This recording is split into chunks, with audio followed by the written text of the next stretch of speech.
You may or may not have picked up on this yet, but I'm not the most confident, brave, whoa, hey, look at me, I'm totally the best kind of person. I'm shy and nervous and self-conscious and a mess. There's a lot of bigger, important things that I worry about, but I'm just gonna talk about the stupid ones that'll probably make you think I'm just dumb. Gotta keep it upbeat and entertaining. I can't be creating swirling vortexes of existential crisis and self-doubt.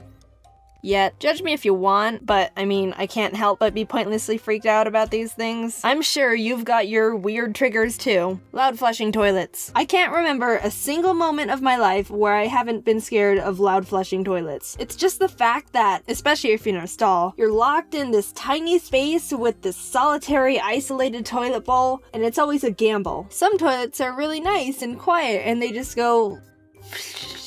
It's the frickin' biggest relief of my day when I think a toilet's gonna pull some ungodly sound out of nowhere, but it turns out to be practically silent. I get overwhelmingly happy. Probably too much to be considered normal anymore. But then there's the ones you flush, and all of a sudden you've just released Satan himself and 1,000 tortured souls from the fiery pits of hell. Just...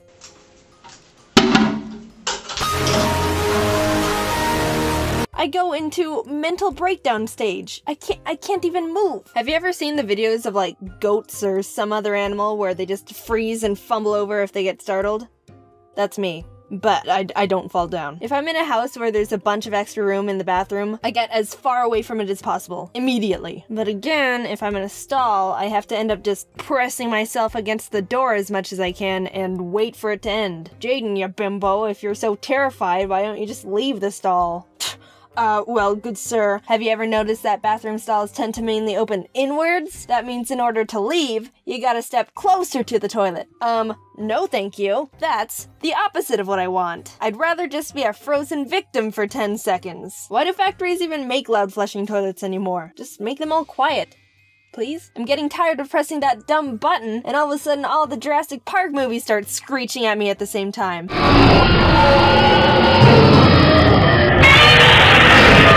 I'm slowly falling into insanity. Speaking of bathrooms, you know those public hand dryer things? The ones where you have to stick your hands in and it blasts air? I can't do those. I have this image in my head where I put my hands in and then some cyborg future handcuffs lock onto my wrists and I get kidnapped by a hand dryer. Like an evil bathroom transformer waiting for its next human victim. Well, too bad, you dumb hand dryer. You can't fool me.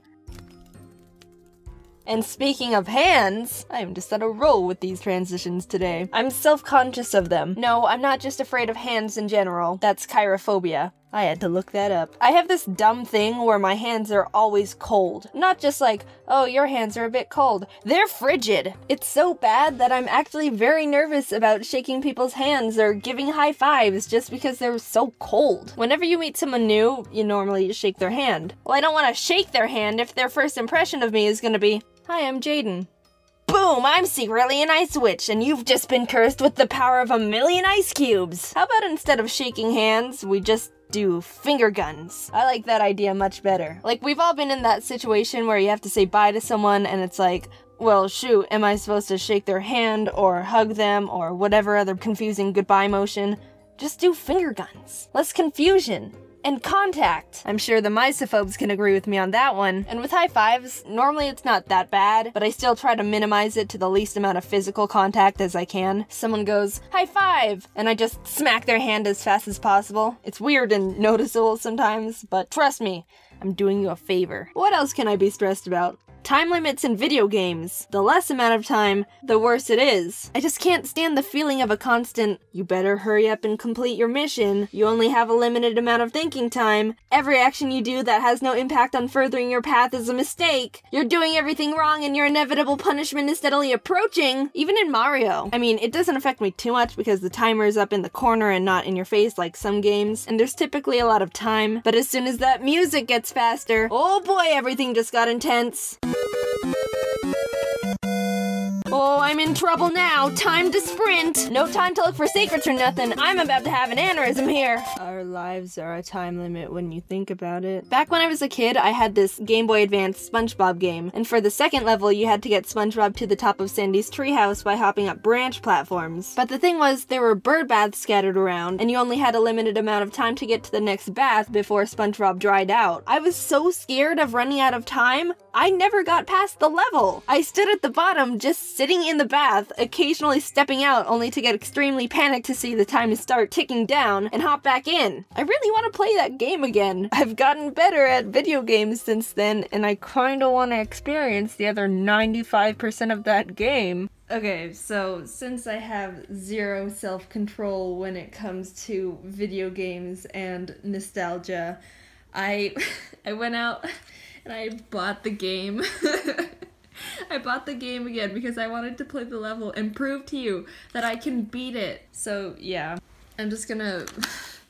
I have my Game Boy and I'm gonna play the level. Look at this nostalgia though. I haven't played this in how many years? At least 10. Oh my god. What am I doing? This is one of those games where it didn't even save your progress. You had to enter a password. Oh my god. The pressure's on actually. Look at this. It only gives you 20 seconds. What the heck? That's pressure at the max. Alright. Oh, look at SpongeBob. And then you get like the spatulas. People are gonna say, get the- Hey, it's Ari! Thanks, Ari. Should I become a gaming channel? This is totally gaming channel status. Oh no! Just kidding. And, alright, see? Dang. Hot and cold. I don't know what my problem is here. I've just never liked it. If you don't know what I'm talking about, Hot and Cold is a game where you try to find something based on audio hints other players give you. Cold means you're farther away, hot means you're getting closer. So basically, you're walking around aimlessly while other people are screaming at you.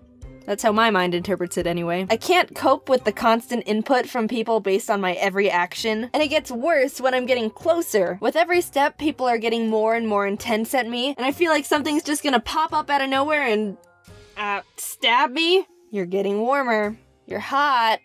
You're steaming. You're on fire. You're in a volcano! Stop! You're freaking me out! I can't handle all this intensity! I just want to run away back to the cold area. It's calm over there. It's chill. Last one I'll talk about here. Before YouTube, and even since I was a kid, I've always been self-conscious about my voice. But for different reasons. When I was young, somehow I started believing, wow, my voice is really low compared to other girls. People are gonna think I'm a boy. That one didn't make too much sense. I don't know how I came to that conclusion. I don't believe that one anymore. But recently it's been more of, my voice is weird and awkward and mumbly, and I don't like it. I'm really reserved, so I think since I never did much talking, my voice wasn't able to develop as much and get as strong as it could be. It's funny, when I first started making videos, when I had to sit down and record, which back then only took like 15 minutes, which like, I wish it only took 15 minutes to record audio now. But even after those recording sessions, my throat would hurt and end up being really sore because I wasn't used to talking that much for that long. It was kind of pathetic. But now it takes literally 6 hours to get my audio done, so I've come a long way. I've been swaying back and forth between being self-conscious and just being okay with my voice because I still think it's a bit too mumbly and weird. But I've been reading some comments like, oh Jaden, I really like your voice. Which, I mean, thank you. But I don't really see it. But if you enjoy it, then I'm glad. My vocal cords say thank you. Thank you. There's a bunch of other things I wanted to talk about that I didn't get to mention, like phone calls. I can't really handle phone calls. This day and age, people seem to only call if they need something or along that line, and I just think, what do they need? What are they gonna ask me?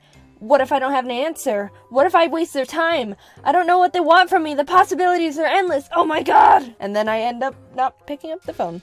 And just freak myself out. Also, eating food in front of people. I know that one's a bit more common, but I'm really, like, self-aware about that too. I feel like someone's gonna judge me on what I order and how I eat it and other nonsense that practically no one does. Yeah, I don't know. Maybe I'm a freak for being nervous about